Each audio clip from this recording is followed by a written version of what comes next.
Untuk hari ini saya ingin mengajak semua teman-teman muda di sini untuk mengingat satu lagu dari tahun 98 pada waktu reformasi digulirkan.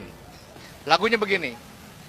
Angkatan bersenjata Republik Indonesia tidak berguna, bubarkan saja, diganti menwa, kalau perlu diganti pramuka.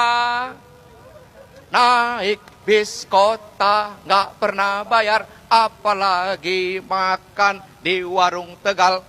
Lanjutannya terlalu sensitif, oke? Tapi lagu ini jangan-jangan mesti kita ingat kembali. Kenapa? Karena ada ancaman yang muncul di depan kita. Nah, generasi-generasi baru yang muncul mesti mulai mencipta lagu-lagu semacam ini untuk menghadapi tantangan-tantangan zamannya. Buat kalian yang tidak pernah hidup di bawah rezim militer, mungkin keperluan untuk menolak kembalinya tentara dalam kehidupan sipil itu terasa seperti bukan sesuatu. Tetapi kalau kamu pernah tahu sedikit, pernah belajar sejarah tentang bagaimana militer hidup dalam seluruh kehidupan sipil kita, kamu akan berpikir dua kali untuk mengiyakan apa yang akan dilakukan oleh pemerintah dengan mengembalikan kembali jabatan-jabatan sipil dipegang oleh militer. Teman-teman sekalian, ini bukan perkara personal, ini bukan perkara kita membenci satu grup atau menolak satu grup. Yang ingin kita kokohkan adalah apa yang disebut dengan supremasi sipil. Apa itu supremasi sipil? Supremasi sipil adalah satu gagasan, satu prinsip bahwa kehidupan publik, bahwa kehidupan politik, bahwa kehidupan demokrasi mesti dikendalikan dan dipegang oleh kaum sipil. Mengapa kehidupan demokrasi dan kehidupan politik, ketatanegaraan mesti dipegang oleh kaum sipil?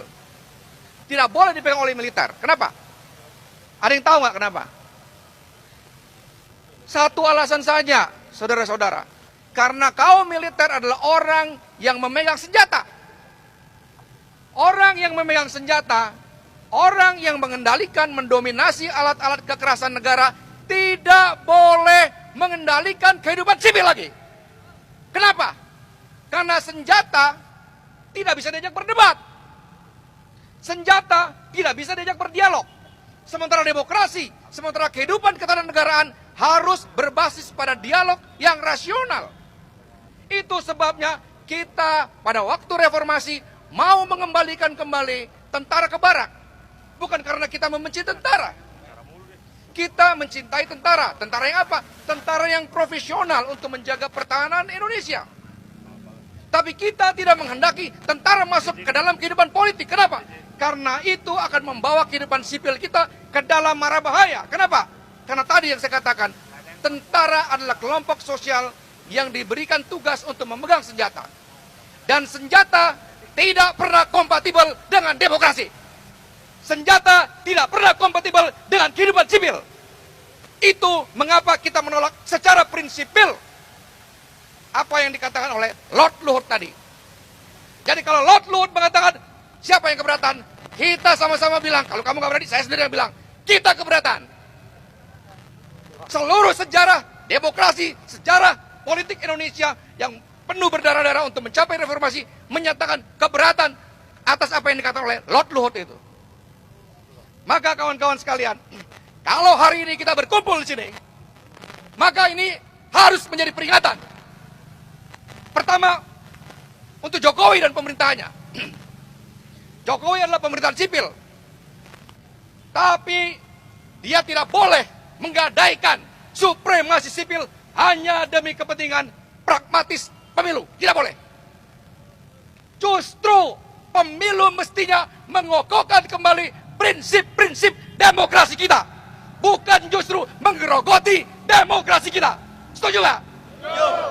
Yang kedua, ini juga peringatan buat Prabowo. Kita kasih peringatan, jangan hanya buat Jokowi. Kita kasih juga peringatan Prabowo.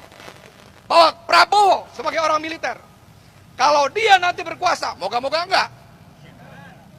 Ya kan? Jangan sampai.